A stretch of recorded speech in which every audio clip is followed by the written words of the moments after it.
ہم دونوں ایک دفعہ پھر تیزی سے چل رہے تھے. عرش کی حدود سے نکلتے ہی ایک انتہائی گرم اور حبس زدہ ماحول سے واسطہ پڑا. لگتا تھا کہ سورج 9 کروڑ میل سے 1.25 میل کے فاصلے پر آ کر دہکنے لگا ہے. ہوا بالکل بند تھی. لوگ پسینے میں ڈوبے ہوئے تھے. پانی کا نام و نشان نہ تھا. مجھ پر جام کوثر کا اثر تھا، وگرنہ اس ماحول میں تو ایک لمحہ گزارنا ناممکن تھا.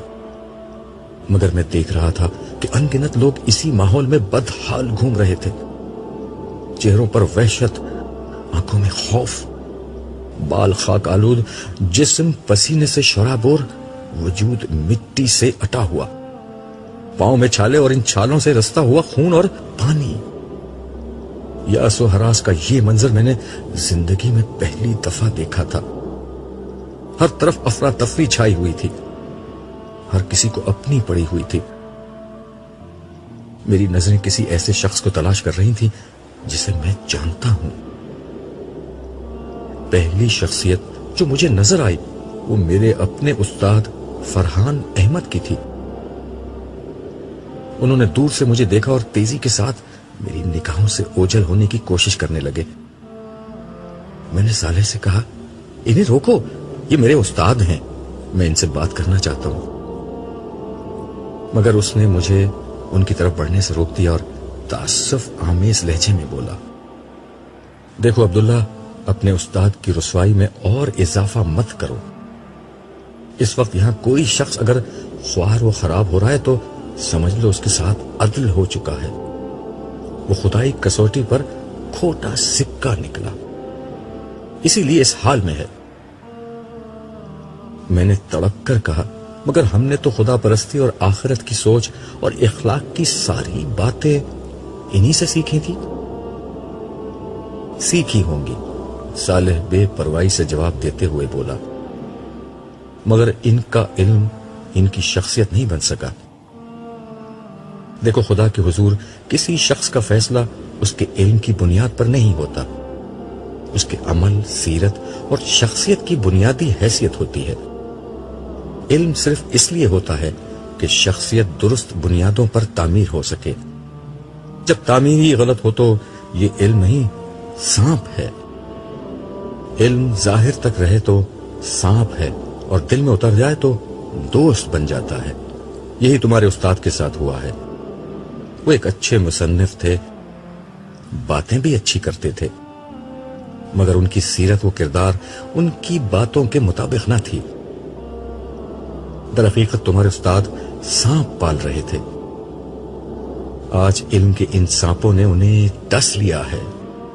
آج یہاں جب تم لوگوں کو دیکھو گے تو ان کے ظاہر اور ان کی باتوں کے مطابق نہیں پاؤ گے، بلکہ ان کی شخصیت ٹھیک ویسے ہی نظر آئے گی جیسے وہ اندر سے تھے.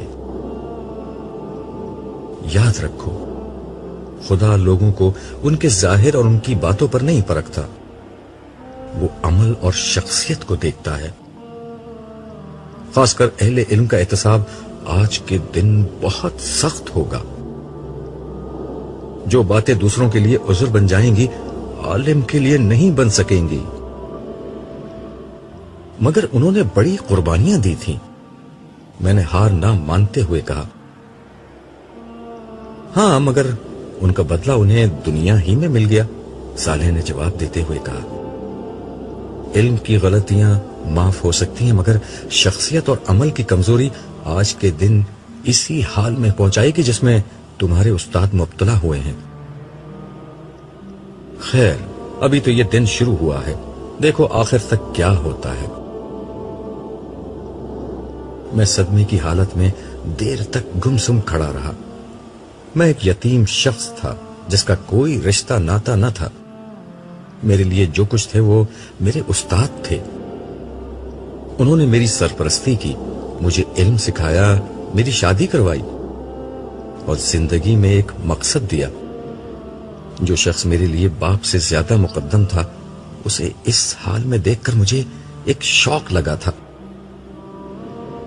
میں اس کیفیت میں اپنے ماحول سے قطعاً لا تعلق ہو گیا. میرے سامنے ان گنت لوگ بھاگتے دوڑتے گرتے پڑتے چلے جا رہے تھے. فضا میں شعلوں کے دہکنے کی آواز کے ساتھ لوگوں کے چیخنے چلانے، رونے پیٹنے اور آہوزاری کرنے کی آوازیں گونج رہی تھیں۔ میں نے گردن گھما کر صالح کی طرف دیکھا۔ اس کا چہرہ ہر قسم کے تاثر سے عاری تھا اور وہ مستقل مجھے دیکھے جا رہا تھا۔ میری توجہ اپنی طرف مبذول پا کر وہ بولا، عبداللہ، تم میدان حشر کے احوال جاننے کے شوق میں اپنی جگہ چھوڑ کر یہاں آئے ہو تو ایسے بہت سے مناظر ابھی تمہیں اور دیکھنے ہوں گے۔ میں تمہیں مزید صدمات سے بچانے کے لیے ابھی سے یہ بات بتا رہا ہوں کہ تمہاری بیوی، 3 بیٹیوں اور 2 بیٹوں میں سے تمہاری ایک بیٹی لیلا اور ایک بیٹا جمشید اسی میدان میں خوار و پریشان موجود ہیں۔ صالح کی یہ بات سن کر میرے پاؤں تلے سے زمین نکل گئی۔ مجھے چکر سا آ گیا اور میں سر پکڑ کر بیٹھ گیا۔ صالح میرے ساتھ ہی زمین پر خاموش بیٹھ گیا۔ میری آنکھوں سے مسلسل آنسو بہ رہے تھے، مگر یہاں کسی کو کسی کی کوئی پرواہ نہیں تھی۔ کوئی کیوں بیٹھا ہے، کیوں کھڑا ہے، کیوں لیٹا ہے، کیوں رو رہا ہے، کیوں چیخ رہا ہے، کیوں ماتم کر رہا ہے، یہ کسی کا مسئلہ نہیں تھا۔ آج سب کو اپنی ہی پڑی تھی۔ ایسے میں کوئی رک کر مجھ سے میرا غم کیوں پوچھتا؟ لوگ ہمارے پاس سے بے نیازی سے گزرتے چلے جا رہے تھے۔ کچھ دیر بعد میں نے صالح سے پوچھا، اب کیا ہوگا؟ ظاہر ہے حساب کتاب ہوگا اور پھر اس کے بعد ہی کوئی حتمی بات سامنے آئے گی۔ اس کا جواب دو ٹوک تھا۔ پھر وہ اپنی بات کی مزید وضاحت کرتے ہوئے بولا، پچھلی دنیا میں جن لوگوں نے آج کے دن کی حاضری کو اپنا مسئلہ بنا لیا تھا اور وہ اسی کے لیے جیے، چاہے وہ ایمان و اخلاق کے تقاضے پورے کرنے والے صالحین ہو یا خدا کے دین کی نصرت کو اپنا مسئلہ بنانے والے اہل ایمان، سب کے سب اس طرح اٹھائے گئے ہیں کہ ان کی نجات کا فیصلہ ہو چکا ہے۔ ان لوگوں نے زندگی میں صرف نیکیاں کمائی تھیں، خالق و مخلوق کے حقوق پورے کیے تھے، چنانچہ ان کی موت ہی ان کا پروانہ نجات بن کر سامنے آئی تھی اور حشر کے دن انہیں شروع ہی سے عافیت نصیب ہو گئی۔ مگر گناہ تو سب کرتے ہیں، تو کیا ان لوگوں نے گناہ نہیں کیے تھے؟ میں نے پوچھا۔ ہاں، گناہ انہوں نے بھی کیے تھے، مگر ان کے چھوٹے موٹے گناہ ان کی نیکیوں نے ختم کر دیے، اور اگر کبھی کسی بڑے گناہ سے دامن آلودہ ہوا تو انہوں نے فوراً توبہ کے آنسوؤں سے ان داغوں کو دھو دیا تھا۔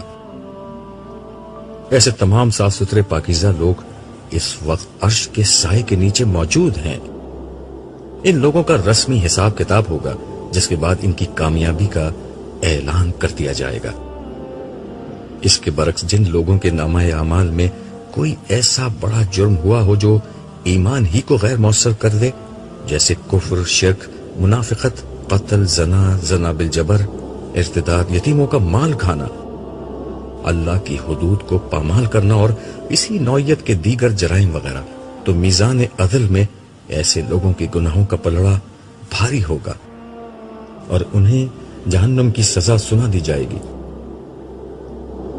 صالح نے قانون کی تفصیلی وضاحت کی،